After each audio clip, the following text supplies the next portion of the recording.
Before we move on to your Mitsubishi days, I have here 1990 Rally Finland. Oh, yeah. What was going on there? I have some pictures of that, too, both Okay. before, during, and after the major crashes. So why? Why did you enter? What possessed you to do that event? Well, Because that's a major step, I had an aspiration to be some sort of world champion guy. as we all do. Yeah. And I needed a reality check. And a friend of mine, a guy that helped organize the first Mount Washington, he took a liking to me, thought I was good. He decided I was the one. And he said, I'll help you. And I have all these guys, and he had all these contacts in Finland. And I said, yeah, but I got to deal with Volkswagen, so it's got to be a rally golf. And like, there weren't many out there. And he found the guy, DR Tuning, Dr. Lionel Don't, this guy in Belgium that had a Group N rally golf. And Group N, so production, totally Production, stock. yeah. Not like ridiculous engines that blow up drivetrains. right.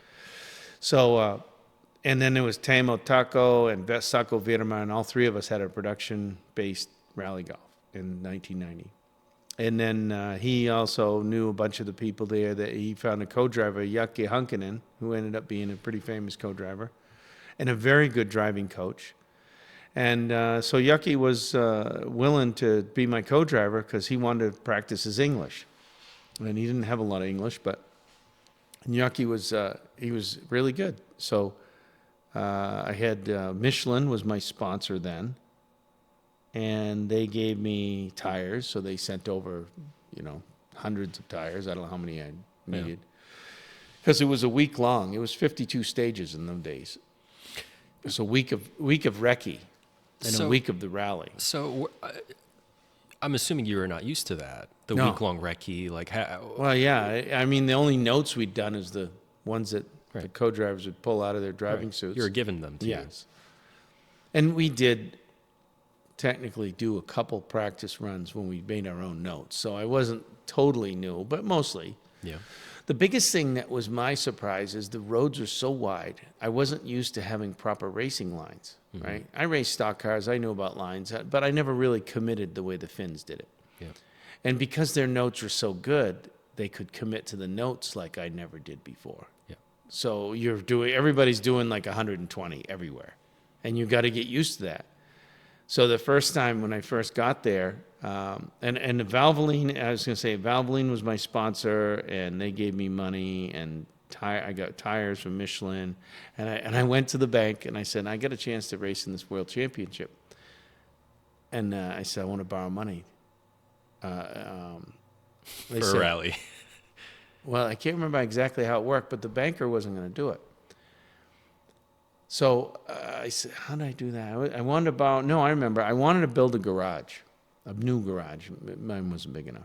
And they said, you don't really have good credit because you own your own business. You're paying yourself out of your money. You don't have a regular salary. We're not going to lend you money for a business. Kind of a sensible business plan, too. I said, well, I really want to go to do this rally in Finland. Oh, we'll lend you money for that. And because I had titles to vehicles, right? So I just laid my titles down, and they gave me a check for like 30 grand or whatever I needed. Yeah.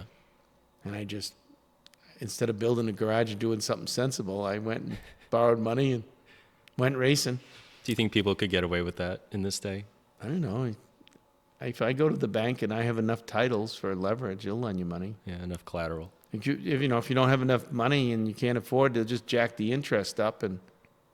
Right? Does that make sense? That You makes don't have no sense. money and we'll charge you more interest. You're Yeah. good. Yeah.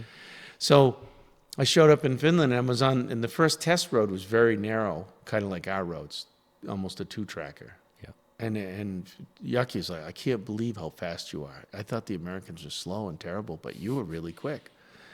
So then the next stage is this really wide road. He goes, what are you doing? It's like, you got to be way over here on the left side of the road in the ditch to make that right-hand turn, because you'll never make it. And then I remember doing some recce, and I'm in the back seat of this recce car, and Sako Virma and Peter Yetel and Yaki's in there, and they're writing notes. And we're going through this like a corner between this house and the barn, and then there was a stump or tree or something. And it was so sketchy. And it's like, I hear them saying finish like flat and fifth. I'm like, wait a minute, fellas. I'm sorry to interrupt, but did you say flat and fifth? Oh, yes, we go flat here. I mean, how do you do that? I could not see it. Well, you've kind of like, you get on the guy's lawn here, and then you aim for the building, and then by the time you hit the crest, you'll land between the house and the garage. Oh, you will you? Okay. So I was like, I thought they would tell me, but it stuck in my head. It's like, these guys, I kind of believe them, but I don't, it doesn't make sense. So did you end up going flat? I did. I think I closed my eyes when I did it. Like, this is going to hurt. Yeah.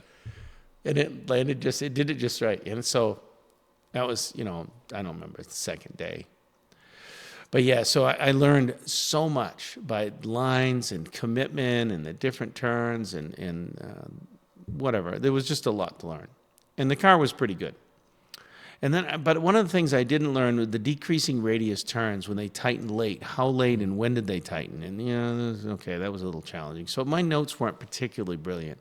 Did you finish the event? No, because we had a chance. About the halfway through, I realized my notes weren't right on those type of corners. So it's like either we just change them now, change it to, I realize, okay, add a care, caution, or whatever.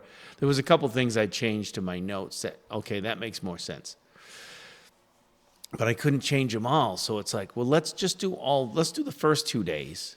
And then if I get through the first 2 days, then we'll just take it easy on the rest. Good plan, right? So after the day 2, okay, on day 3, I'm out on the notes that didn't work, and I'm not going slow. I'm still zippity-doo-dah like Mr. Happy American. I think the first time on day 3, I slammed straight off into a mountain. It was a mud mountain or something like that. And then they got back to service, and they fixed that. And then the next time, one of those decreasing radius, another one, came upon me, and then I rolled it upside down into a telephone pole. But the spectators got me back on the road. They're very, very efficient. There was about 30 of them that just like ants picked me up, put me on the road. This is very similar to McRae's story in '92, Exactly. where he kept barrel rolling and same thing. kept putting back on the road by spectators, and somehow ended up making it.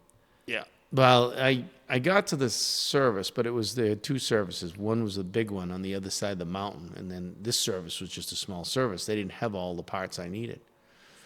So the mechanic is basically, you're done. And I'm like, I'm not done. I'm not going to stop. I'll never stop. I will just not. I just couldn't. I don't know how to quit sometimes. Yeah. I'm getting better now that I'm older, but it was very difficult. So the skid plate's dragging and everything is falling apart. The doors don't shut or anything else. But I'm like, all right, take off the skid plate. I'll keep going. He's like, I'm not doing it. He wouldn't work on the car. Mm-hmm. So somehow I got the skid plate off, and then you went anyway. I just chugged out of the way. It was all broken parts and flat tire. I don't remember what was wrong with it. But so I made it quite a ways, but I didn't make it all the way. And so eventually I stopped in a farmyard, and the farmer was very pleasant, and he had a nice daughter that was charming, and I had plenty to eat and drink, and then I got hammered, and when the crew showed up, I was totally hammered. I don't know. They were giving me that really sweet juice that tasted really good.